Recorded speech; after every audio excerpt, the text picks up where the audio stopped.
Si l'enfer existe, il ne peut être pire que celui qu'ils ont connu. Enlevés, enchaînés, vendus comme du bétail, violés, torturés et battus pour les plus chanceux, puisque beaucoup y sont morts. On croyait cette époque révolue, mais le flot d'images venues de Libye depuis quelques semaines a enfin montré aux yeux du monde que la barbarie que l'on attribue traditionnellement aux peuplades des siècles passés est encore d'actualité et à notre porte. Plus grave encore, qu'elle bénéficie de la complicité de bien-pensants du Nord qui abreuvent la planète de belles valeurs d'humanisme et de solidarité. Qui aurait pu imaginer que des nations dites civilisées paieraient des Libyens pour faire la sale besogne? Celle de réduire à l'esclavage les migrants africains qui ont eu la malencontreuse idée de traverser leur territoire vers l'hypothétique Eldorado européen. Pendant ce temps, que font les dirigeants africains face à cette humiliation ultime? Où sont-ils donc passés? Comment expliquer leur silence assourdissant devant cette négation même de leur condition d'être humain? Certains ont même carrément interpellé des manifestants qui exprimaient leur colère devant la représentation libyenne dans leur pays. Est-ce que cette réalité, qui est enfin au grand jour parce qu'elle dure depuis des décades, et il ne faut pas mentir, aura définitivement convaincu les désespérados que l'herbe n'est pas forcément plus verte ailleurs et qu'il ferait mieux d'utiliser les fonds de la traversée de l'enfer pour commencer une activité chez eux, à la maison? Bonjour à tous et bienvenue dans ce magazine consacré aujourd'hui à l'esclavage des Noirs en Libye, avec plusieurs invités sur ce plateau.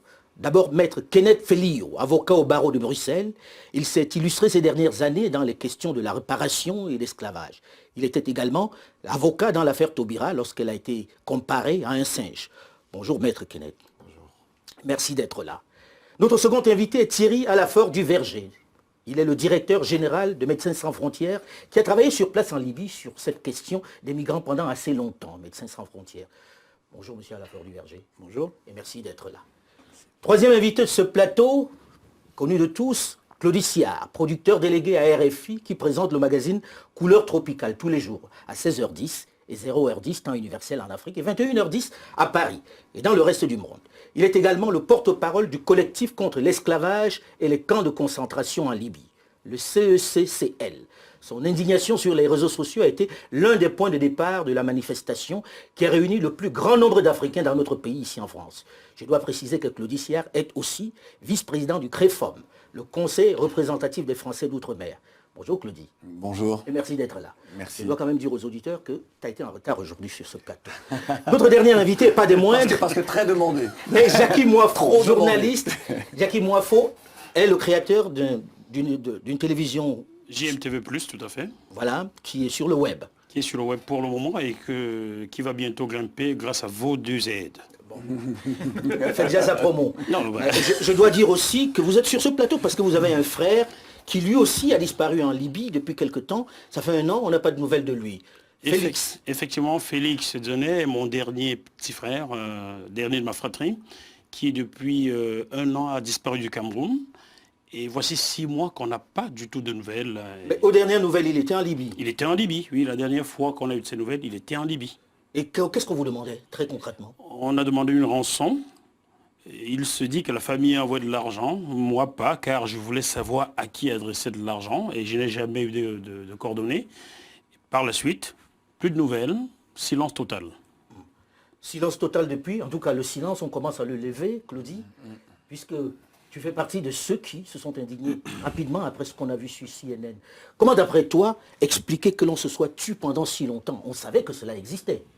Je crois qu'on ne s'est pas tu face à ça. C'est-à-dire que chacun, dans son coin, dans son espace, médiatique ou pas, dans son rôle au sein de la société, a parfois alerté. Moi, je sais que dans Couleurs tropicales, dans l'émission ou ailleurs, sur les réseaux sociaux, je n'ai jamais arrêté de parler, que ce soit du temps de Kadhafi ou après Kadhafi, pendant donc cette période où il n'y a plus d'État, enfin quoique, mais on va peut-être y revenir, et nous savions ce qui se jouait. Donc régulièrement on disait, voilà ce qui se passe, voilà ce que subissent les jeunes sur la traversée.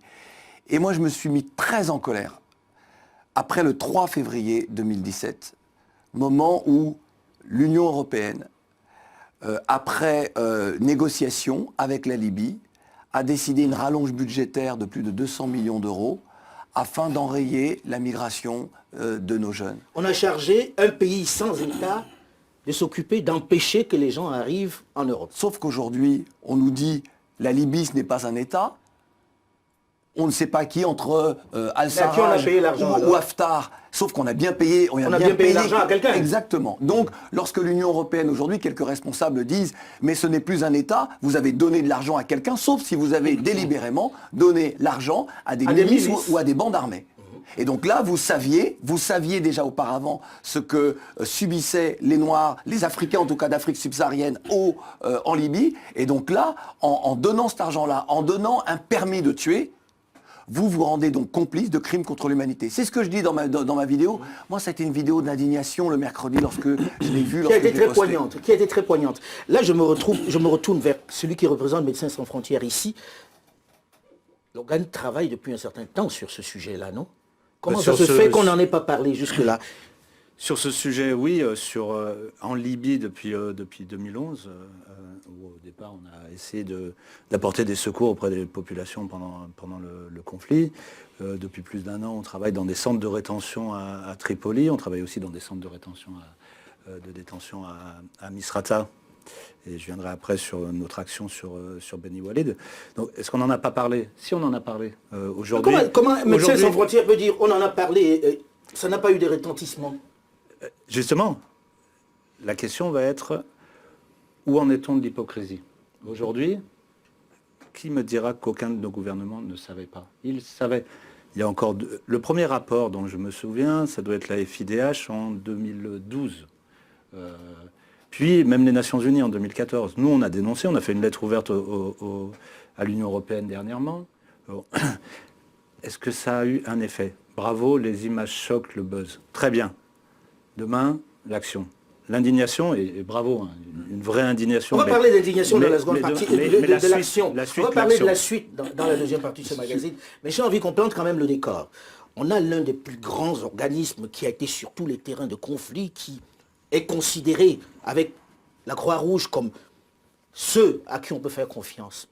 On a un peu mal quand Médecins sans frontières dit nous on a parlé, on n'a pas écouté. On nous écoute, c'est pas la question. Est-ce que ça, et vous êtes journaliste, donc vous savez ce que c'est que, je peux vous citer une tribune dans le Monde d'il y a quelques mois. La France, l'Union européenne et les réseaux criminels main dans la main, Médecins sans frontières. Est-ce que vous en avez entendu parler? C'est resté Libération, c'était Libération, pardon, c'était pas Le Monde.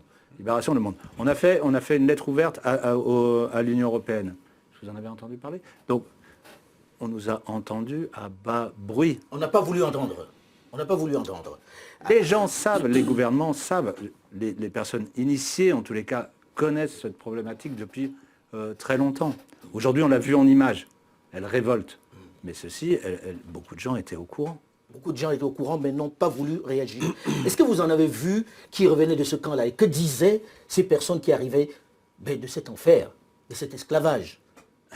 Alors tout à fait, on envoie tous les jours nos équipes qui sont sur place, comme je le disais, à Tripoli, à Misrata, à Beni Walid, voient des gens tous les jours, quand ils peuvent se rendre dans des centres dits officiels, comme vous le disiez, dits officiels, ou alors des gens qui vont avoir échappé de lieux de détention et qui finissent, par exemple à Beni Walid, dans un lieu où ils viennent se réfugier après avoir été kidnappés, où on a essayé de leur extorquer leur argent, comme vous disiez pour votre frère. Donc ça, on l'entend tous les jours, et on l'a écrit, on l'a dit. La question, elle est, est-ce qu'on veut vraiment le savoir? Et là, on viendra après à nos politiques migratoires. À nos politiques migratoires. Maître? Moi, je pense que l'hypocrisie est bien antérieure à ça, et l'hypocrisie, elle commence en Afrique. Elle commence en Afrique, pourquoi? Parce que la traite, et c'est Eliken Mokolo qui le dit dans le Monde diplomatique de 1998, dans un des numéros, où il explique clairement que la traite arabe, les traites arabes ont impliqué des millions de Noirs, et qu'elle a duré à peu près 10 siècles. Sauf qu'il y a un interdit majeur à en parler en Afrique, d'abord parce que dans tous les pays où les esclaves noirs, en tout cas maghrébins, où les esclaves noirs ont été mis en détention, ils étaient systématiquement castrés, et donc il y a eu un peuplement résiduel, parce que les enfants qui naissaient étaient les enfants de femmes dont les marchands étaient amoureux, donc ils les protégeaient. Ou violés. Ou violés, donc ils les protégeaient. Et c'est ce qui explique pourquoi aux États-Unis aujourd'hui les Noirs sont plus de 70 millions et pourquoi dans les Antilles françaises et en Amérique du Sud, il y a des Noirs de manière plus visuelle. D'autre part, il y a également une question religieuse. On dit, et c'est très clair, et c'est ma thèse, l'esclavage et la chosification du noir dont parle très bien Ta-Nehisi Coates dans Colère noire, part du fait qu'il faut humilier ce corps. Or, l'humiliation du corps du noir, elle est de manière systématique fondée sur le viol du corps, sur l'ablation des parties génitales, ce qui se faisait donc dans le Maghreb à l'époque, se faisait dans le sud des États-Unis. Et pire encore, c'est qu'il faut systématiquement l'humilier. Ce qui a été bien démontré dans le bouquin de James Baldwin, qui est Chassé de la lumière. On vous chasse de la lumière, et c'est bien pour ça qu'avec le Black is Beautiful, les activistes noirs américains ont voulu réhabiliter l'image du noir. Black is Beautiful, c'est pas simplement esthétique. Ce sujet relance quand même le débat sur la relation entre l'Afrique noire et le Maghreb. Ces derniers temps, on écoute de plus en plus les Africains parler de ce Maghreb qui ne les a jamais accueillis véritablement. Puisqu'on ne parle que de la Libye pour l'instant, mais on entend des choses aussi sur les pays voisins. Effectivement, il y a de cela 17 ans, j'étais bénévole à la Croix-Rouge, service des primos arrivant à Roissy-Charles de Gaulle. Nous avions accueilli plusieurs migrants, plusieurs demandeurs d'asile mauritaniens noirs qui déjà pointaient du doigt l'esclavage en Mauritanie. À côté, au Maroc, il y a de cela bientôt 30 ans, le meilleur joueur de l'équipe nationale s'appelait Tsimoumi. Il fallut l'intervention du roi Hassan II pour que Tsimoumi joue cette Coupe d'Afrique. En Algérie, il y a encore des camps où les Noirs sont regroupés un peu. Mais moi, je veux revenir à l'actualité, parce que si on veut repartir dans l'histoire, je parle des choses très concrètes. On a vu des jeunes qui sont arrivés en Europe, qui parlent du même traitement à peu près dans les pays voisins. Dans les pays voisins, j'ai un sur la main que je suis depuis le Maroc, qui est finalement arrivé en France et que je vais certainement recevoir en interview dans quelques jours, qui pointait, qui m'a même fait parvenir une vidéo. Au Maroc, c'est l'armée marocaine qui torture les Noirs. C'est pas des voyous. entendu ça quand même. C'est pas des voyous, c'est l'armée. Je crois que de toute façon, effectivement, vous ne voulez pas que l'on fasse trop d'histoire, mais on ne peut pas expliquer la situation présente sans faire un peu d'histoire. On va la faire courte. Non, mais ce que je veux dire, c'est on ne peut pas. C'est-à-dire que vous avez effectivement, dans les pays du Maghreb, un imaginaire, puisque depuis le 7e siècle, on a esclavagé des populations d'Afrique subsaharienne, donc il y a un imaginaire. Le nègre, c'est le koufar, c'est l'esclave. Oui, c'est le carlouche. Le Soudan. Oui, alors selon les, on a... Mais en tout cas, ce sont toujours des terminologies qui ramènent le noir à l'humiliation, Maître en a très bien parlé. Je voudrais juste que l'on fasse très attention, parce que la séquence qui nous occupe là aujourd'hui peut donner lieu à énormément de dérives. Qu'est-ce que je veux dire par là?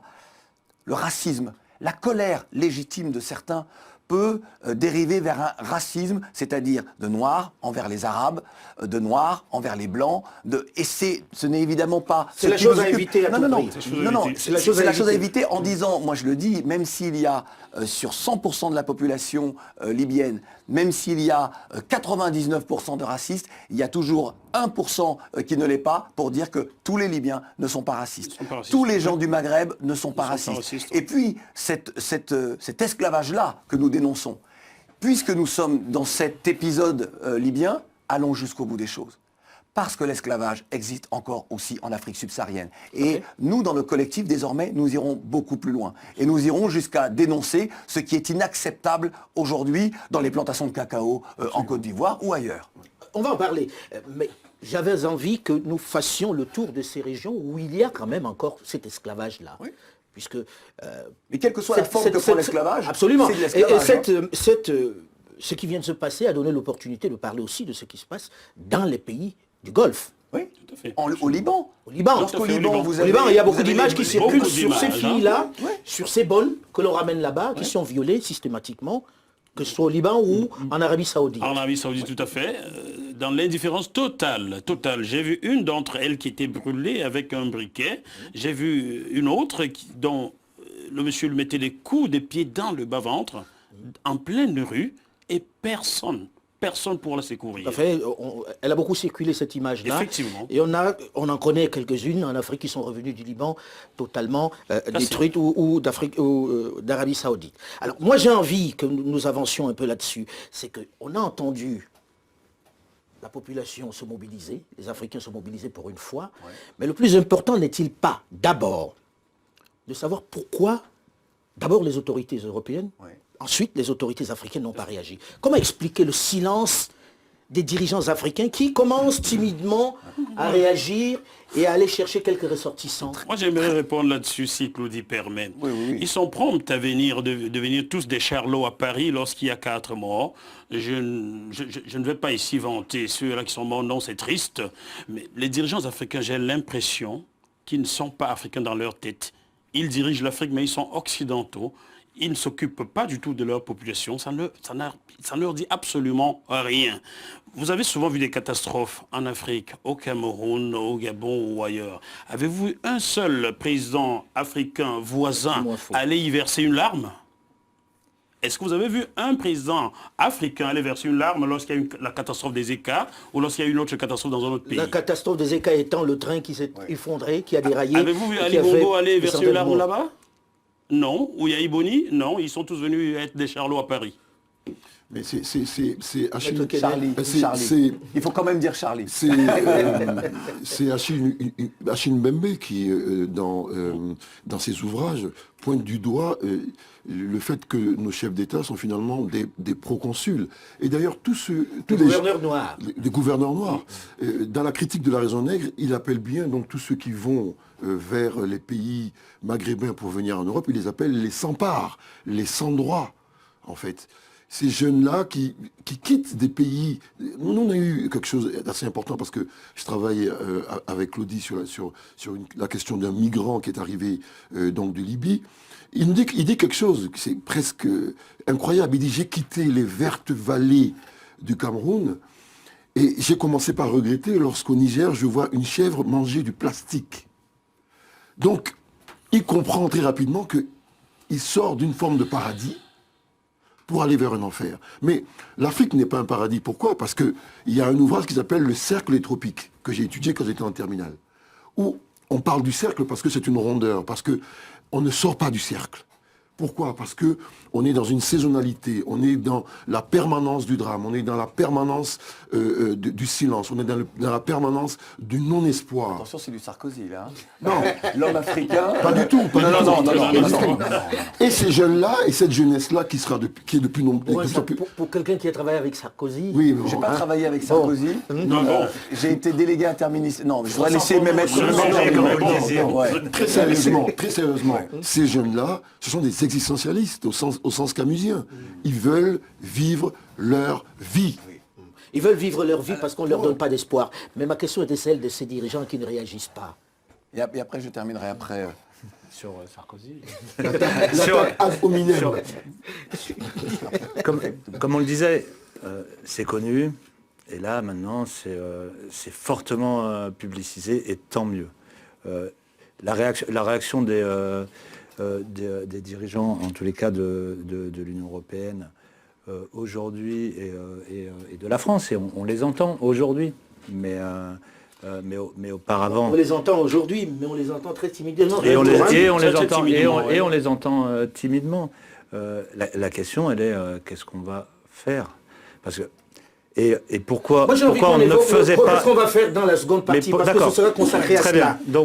Donc le pourquoi, pour moi, il y a une question qui est assez claire. Donc, bon, déjà, on peut s'émouvoir tous les jours de beaucoup de choses. Vous avez fait un petit tour du monde. Je peux vous dire, tous les lieux où j'ai travaillé, et là, je pourrais balayer, c'est pas la noir, blanc, c'est pas du Mexique, quand les gens passent aux États-Unis, tous ces lieux de déplacement illégaux, de migration, sont sur toute la longueur CAFI de violence institutionnelle, de la police, violence de son co-détenu, violence des bandes, violence. Donc voilà, toutes ces histoires-là sont... Aujourd'hui, on voit bien la volonté de dissuader de l'Union européenne, la volonté de dissuader de la France de venir. On a vu l'accord entre la Turquie et l'Europe se mettre en place. on a vu une forme de négation de l'asile. On voit tous les jours des gens qui traversent la frontière. C'est même illégal de les renvoyer sans qu'on ait pu avoir leur demande. raisons, ouais, Leur le- demande. Leur On ne leur demande permet même pas de de déposer une demande d'asile. de hein. déposer la demande. On voit bien tous les jours ce qui s'est passé à Calais, ce qui s'est passé à Paris pour ce qui est de la France. Donc on entend aujourd'hui, une volonté, politique de moins dissuader. Il y avait eu le discours de notre président au préfet. On entend aussi la volonté du tout asile appliqué. Moi j'ai une question autour du tout asile. Est-ce que ça réglera le problème des gens qui ont voulu migrer mais qui ont été massacrés en Libye? Ont-ils droit à notre protection? Ont-ils droit à notre asile? La question se pose. Je ne me pose pas pour l'ouverture des frontières. C'est un droit régalien. L'État doit gérer ça. Mais est-ce que notre Est-ce que ça justifie capacité que l'on d'asile charge est quelqu'un de suffisante s'en aujourd'hui? occuper Non. Comme on l'a fait. Moi, je suis sur un paradoxe qui... Il y a un paradoxe aveuglant. Il y a 1 million de réfugiés syriens qui sont arrivés. Effectivement, ils ont eu des turpitudes en chemin, mais ils ont été accueillis à hauteur de 1 million. Moi, je vais vous renvoyer à ce qui correspond, et je suis assez égoïste là-dessus et j'assume complètement, à ce qui correspond à mon apparence, à l'apparence de mon fils, à l'apparence que les gens qu'on maltraite aujourd'hui ont.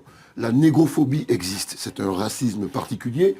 Il est indiscutable que si on parle, comment dirais-je, de... comment ça s'appelle, le racisme spécifique aux juifs, l'antisémitisme, il faut qu'on commence également à parler de cette négrophobie. Je trouve que à partir du moment où ces jeunes noirs qui ont de l'énergie arrivent, il devient plus embêtant, parce qu'ils sont plus visibles, parce qu'ils sont moins solubles dans la blancheur de l'Europe, parce que les Syriens techniquement sont arabes mais ils sont blancs. Comme ils sont moins solubles, ils posent plus de problèmes aux opinions publiques. Et même s'il y a eu un viol collectif à Berlin de ces jeunes Syriens sur les jeunes Allemands, qu'est-ce qu'on a dit? Oui, mais il y a une misère sexuelle, etc. C'est pas les Noirs qui violent les gens dans les pays du Maghreb. Je suis quand même obligé de réagir. J'ai un vrai problème là-dessus. Sur la négrophobie, moi, il va être très difficile de ne pas me convaincre. Je dis pas qu'elle n'existe pas. Je dis pas qu'elle n'existe pas. Mais renvoyer une souffrance à une autre souffrance, C'est pas ça. je pense que c'est pas. Je pense pas que les Syriens ont été accueillis aussi facilement, et je crois pas que c'est aussi facile que ça pour les Syriens. Donc là, on est sur quelque chose. Le droit d'asile et le pays en guerre. Et là, on a un autre problème, et c'est ce que je disais tout à l'heure. Comment on réagit pour ces gens qui sont peut-être déplacés, certains et pas tous, et moi je ne juge pas le choix du moment de déplacement parce que j'arrive pas à nourrir ma famille ou parce que je suis en danger. Si j'arrive pas à nourrir ma famille, je suis en danger pour moi aussi. Mais quand j'arrive en Libye, même si je suis sénégalais et que je suis parti pour une question que j'arrivais pas à nourrir ma famille, je pense que, vu ce qui va se passer pour eux, on a une obligation de s'occuper d'eux, que ce soit sur place, ce qu'on essaye de faire. Mais tous les jours, on se demande si on va partir, parce qu'on se demande si on n'est pas un faire-valoir dans ces centres de rétention, on essaye de les soigner. Donc très difficile, ou de les accueillir quelque part. Mais voilà, c'est juste, je voudrais quand même en revenir à la question. C'est-à-dire que votre question était très claire. Où sont les responsabilités et pourquoi est-ce que les dirigeants africains en particulier et d'autres n'ont pas réagi. On ne peut pas se protéger constamment et éternellement des conséquences de nos actes. Et les conséquences des actes des pays occidentaux, c'est la prédation sur les matières premières de pays d'Afrique francophone. C'est une monnaie qu'on appelle le franc CFA, qui appauvrit aussi toujours. Alors on va pas faire le débat. Non, c'est pas. Non, mais ce que je veux dire, c'est que. Non, attendez, je voudrais juste te dire. Ça se discute. Les responsabilités. Non, c'est pas ça. Ça se discute. Ce que je veux dire, c'est pas le lieu. Non. Ce que je veux dire, c'est que vous avez donc, à un moment donné, une Europe, un Occident, qui a dessiner les contours de ce monde, les règles du jeu. On n'est pas dans une mondialisation, on est dans une occidentalisation du monde. On a les règles internationales ne sont pas des règles internationales, mais bien des règles occidentales, édictées par les Occidentaux, et ils sont les maîtres du jeu. C'est ça la réalité. Et donc, vous avez des peuples, des nations qui s'en sortent mieux que d'autres dans ce grand jeu-là, dans ce grand Monopoly, et d'autres pays qui, de par l'histoire, sont encore sous domination.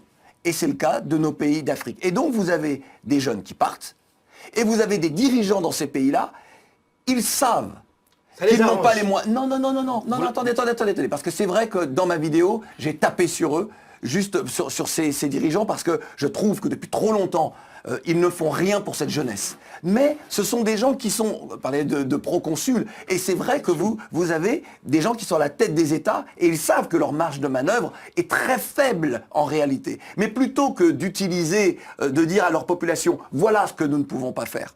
Voilà ce que moi je ne peux pas faire. Et j'ai donc besoin de vous pour que le monde change, pour que notre société change. Et donc les populations deviendraient quelque part des boucliers pour les dirigeants. Mais comme ils sont dans leur tour d'ivoire, entre égoïsme, entre ce que vous voudrez, et ils ne partagent pas, ils ne disent pas, ils n'ont pas de regard réel, de politique véritable pour pouvoir permettre à ces jeunes-là de rêver l'espoir d'une vie meilleure. Et lorsque vous avez 17 ans et que vous n'avez pas l'espoir de vivre mieux, qu'est-ce que vous faites? Vous partez. Si j'avais 17 ans, moi, au Niger, au Cameroun, ou au Sénégal, ou en Guinée, je partirais.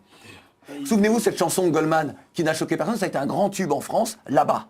C'est ce que dit le jeune, il dit qu'il part. Sa copine lui dit ne pars pas, et il dit je partirai. Mais si Allah me permet, je vous dirais qu'il y a un autre qui était pas dans une tour d'ivoire, mais dans un palais d'ivoire, qui a essayé de parler comme ça au peuple, et vous savez ce que Nicolas Sarkozy en a fait. Bien sûr. Il a la haine aujourd'hui, Nicolas Sarkozy est libre. Oui, alors, vous parlez de 2010 et la Côte d'Ivoire, mais en 2011, puisque vous avez dit j'ai travaillé avec Nicolas Sarkozy, j'étais délégué interministériel. Et délégué interministériel, c'est un poste administratif. Donc je n'étais pas au gouvernement. D'ailleurs il a perdu les élections, moi je suis resté délégué interministériel et je n'ai été dénommé que le 4 octobre 2012 parce que j'avais démissionné auparavant, parce que je n'avais pas vocation à rester. Ce que je veux dire par là, c'est qu'en 2011, lorsqu'il y a eu...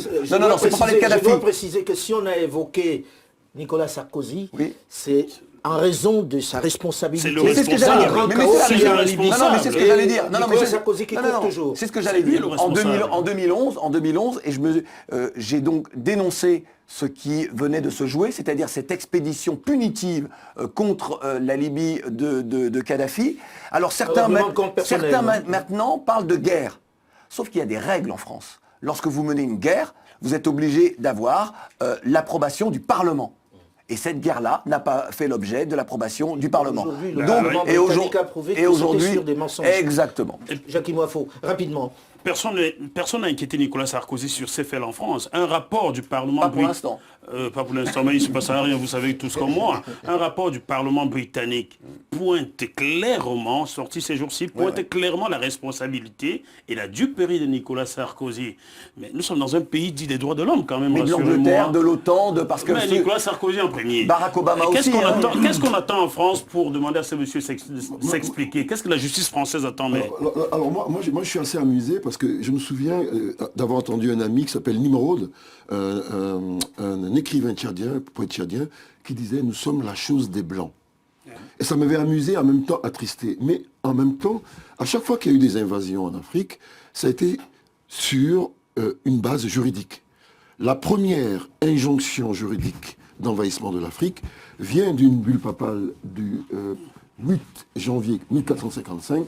C'est la Romano Pontifex, qui est encore aux archives nationales de Torre de Tombo à Lisbonne, au Portugal. Et dans cette bulle-là, on ordonne donc aux chrétiens d'aller chercher les Noirs en Afrique pour les réduire en esclavage, mais avant tout, de les christianiser. De les christianiser, oui. Donc là, on va rester dans notre sujet. Non, mais on ne dévie pas. C'est-à-dire que c'est toujours parce que des Européens décident